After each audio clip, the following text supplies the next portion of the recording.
How would you feel if someone amputated all of your fingers, starting at the very first knuckle, just for their own convenience? Hi, my name is Megan Russo, and I would like to discuss with you different reasonings why declawing is inhumane to our cat population. This topic is so very important to bring to light because it is physically and emotionally damaging our cats. Declawing should never be used as a quick fix solution to scratched sofas. It often leads to far worse consequences than just scratched furniture. I would like to highlight in my speech today what the declawing procedure is, why cats need their claws, why declawing is inhumane, as well as the alternatives available to pet owners today. Starting with the declawing procedure, it is a major surgery that is considered an amputation.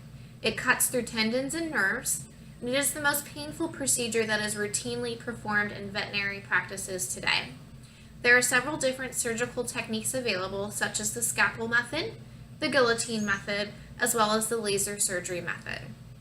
After the surgery is finished, each toe is surgically glued together, and then the foot is bandaged. Prior to discharge, the bandage is removed. However, in some cases, toes need to be re-glued or cleaned, and this is a very traumatic and painful experience for the cat since they are awake.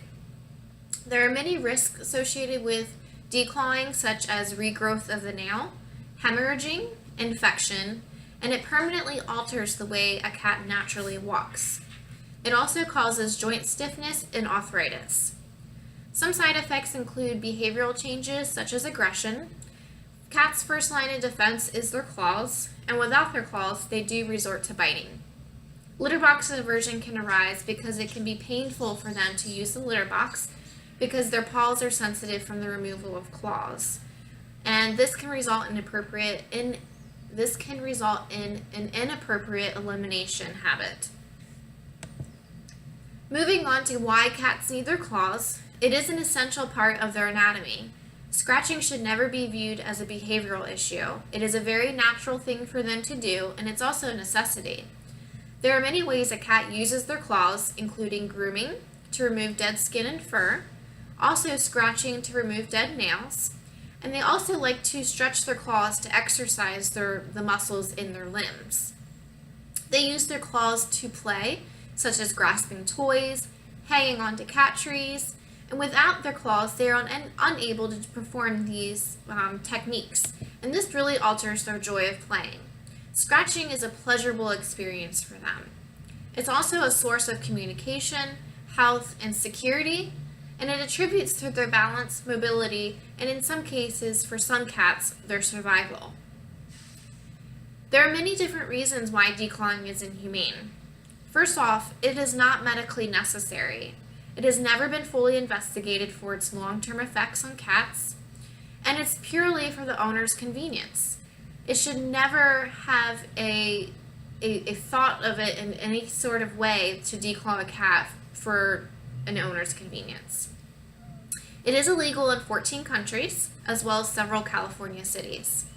Many national veterinary associations, such as AHA and the AVMA, strongly oppose declawing, except in extreme cases such as tumors and infections. It alters the way a cat naturally plays, jumps, and grasps things. Cats can become very stressed and withdrawn from the lack of claws. It suffers physical, emotional, and behavioral issues. It truly alters their way of life. A dog owner never thinks to declaw their dog, so why is it okay for us to declaw cats? There are many alternatives available to declawing. Nail trims can be performed weekly. You want to start out as young as possible.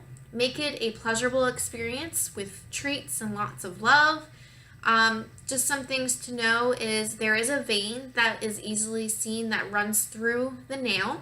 This needs to be avoided to prevent bleeding and pain. You also want to provide ample scratching posts.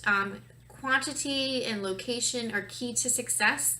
You want vertical and horizontal types of scratching posts. You want to place them in different areas, and you can use catnip to attract to the approved scratching areas. There's also a product called Soft Paws. It's something that can be glued onto the nail, and it is used to cover the nail and prevent damage to household property. It typically lasts for about a month.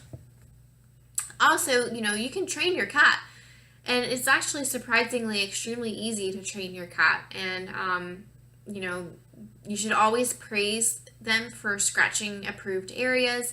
You can do that verbally with treats and or catnip. When a cat scratches inappropriately though, you want to use a firm voice or a loud noise. This is usually a sufficient way to stop unwanted scratching. Being consistent is key. Just some things to keep in mind. You never want to hit a cat. It will not fix the problem. After hearing various reasonings why declawing should be avoided, I hope that you can agree that declawing is an inhumane practice and it should be illegal. Declawing alters the way a cat leads a normal life. Declawing should never be brought into question as a solution to scratched furniture. Cats need their claws for so many different reasons, and we should not be taking their claws away for any other reason other than a medical need to do so. Thank you for your time and making a commitment to end declawing. And that's Lila. She does oppose declawing, and she says, claws rule.